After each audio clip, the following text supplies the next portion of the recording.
இப்போது புதிய அறிமுகம் ஆச்சி ஹோட்டல் சாம்பார் 50 கிராம் ரூபாய் 20 மட்டுமே.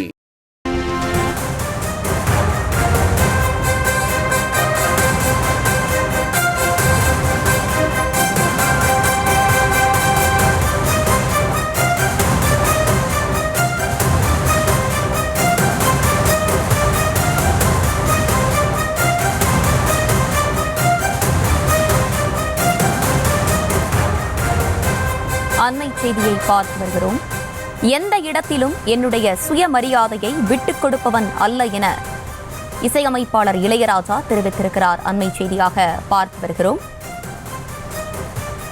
எந்த இடத்திலும் என்னுடைய சுயமரியாதையை விட்டுக் கொடுப்பவன் அல்ல என இளையராஜா தெரிவித்திருப்பதை அண்மை செய்தியாக பார்த்து வருகிறோம். கூடுதல் விவரங்களோடு இணைகிறார் செய்தியாளர் ராஜேஷ்.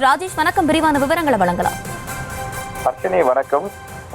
இளையராஜா இசைஞானி இளையராஜா ஒரு தன்னிலை விளக்கம் ஒன்றை கொடுத்திருக்கிறார். தன்னுடைய சமூக வலைதள பக்கத்தில் அதனை பதிவிட்டிருக்கிறார்.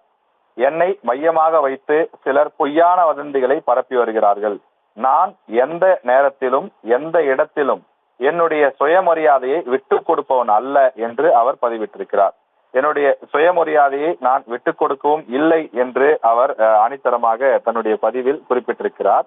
நடக்காத செய்தியை நடந்ததாக பரப்புகிறார்கள் என்றும் இந்த வதந்திகளை ரசிகர்களும் பொதுமக்களும் நம்ப வேண்டாம் எனவும் இளையராஜா தன்னுடைய அந்த வலைதள பக்கத்திலே அவர் குறிப்பிட்டிருக்கின்றார். இன்று காலை நடைபெற்ற இந்த சம்பவம் என்பது ஒரு மிகப்பெரிய பேசு பொருளாக மாறியிருந்தது. குறிப்பாக இளையராஜா அவர்கள் ஸ்ரீவில்லிபுத்தூர் ஆண்டாள் கோவிலில் தரிசனத்திற்கு சென்றார். அங்கே சென்ற போது கருவறைக்குள் அவரை வரவேண்டாம் என்று ஜீயர்கள் வாக்குவாதம் செய்ததாக வீடியோ ஒன்று வெளியாகி இருந்தது. எனவே கருவறைக்குள் இளையராஜாவை அனுமதிக்கவில்லை என்றும் அவர் எவ்வளவு பெரிய ஒரு இசை மேதையாக இருந்தாலும் கூட இங்கே சாதிதான் பிரதான பொருளாக இருக்கிறது.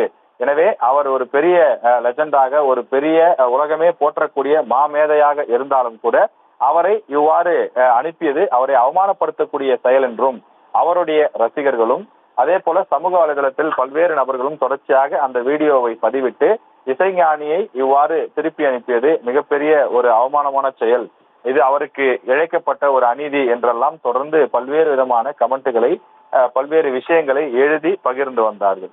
இந்த நிலையிலேதான் தற்போது இசைஞானி இளையராஜாவே ஒரு சுய விளக்கம் ஒன்றை கொடுத்திருக்கிறார். அதில் தன்னை மையமாக வைத்து வரக்கூடிய அந்த தகவல்கள் வதந்தி என்றும் நடக்காத ஒன்றை நடந்ததாக பரப்புகிறார்கள் என்றும் நான் எந்த இடத்திலும் எந்த நேரத்திலும் என்னுடைய சுயமரியாதையை விட்டுக் கொடுப்பவன் அல்ல, விட்டுக் கொடுக்கவும் இல்லை என்று அந்த ஸ்ரீவில்லிபுத்தூரில் நடந்த அந்த நிகழ்வை குறிப்பிட்டு அவர் குறிப்பிட்டிருக்கின்றார். இந்த விவகாரத்தை பொறுத்தவரையிலே காலையிலே மதுரை மண்டல இணை ஆணையர் செல்லத்துறை விருதுநகர் கலெக்டருக்கு அறிக்கையும் கூட அனுப்பியிருந்தார். ஏனென்றால் இது மிகப்பெரிய ஒரு சாதிய பாகுபாடாகவும் ஒரு பெரிய சர்ச்சையாகவும் மாறியிருந்த நிலையிலே இந்த விவகாரத்தில் உண்மையில் நடந்தது என்ன என்பது குறித்து அறநிலையத்துறை சார்பில் மாவட்ட ஆட்சியருக்கு ஒரு விளக்கம் ஒன்றும் கொடுக்கப்பட்டிருந்தது. இந்த நிலையிலேதான் இந்த விவகாரம் தொடர்ந்து பூதாகரமாகி பெரிதாகி வரக்கூடிய நிலையில் இது பெரிதாக வேண்டாம் எனவும் அது மட்டும் இல்லாமல் அதில் உண்மை இல்லை என்ற ரீதியிலும் இளையராஜா அவர்கள் விளக்கம் கொடுத்திருக்கிறார். விவரங்களுக்கு நன்றி ராஜேஷ். இப்போது புதிய அறிமுகம் ஆச்சி ஹோட்டல் சாம்பார் 50 கிராம் ரூபாய் 20 மட்டுமே.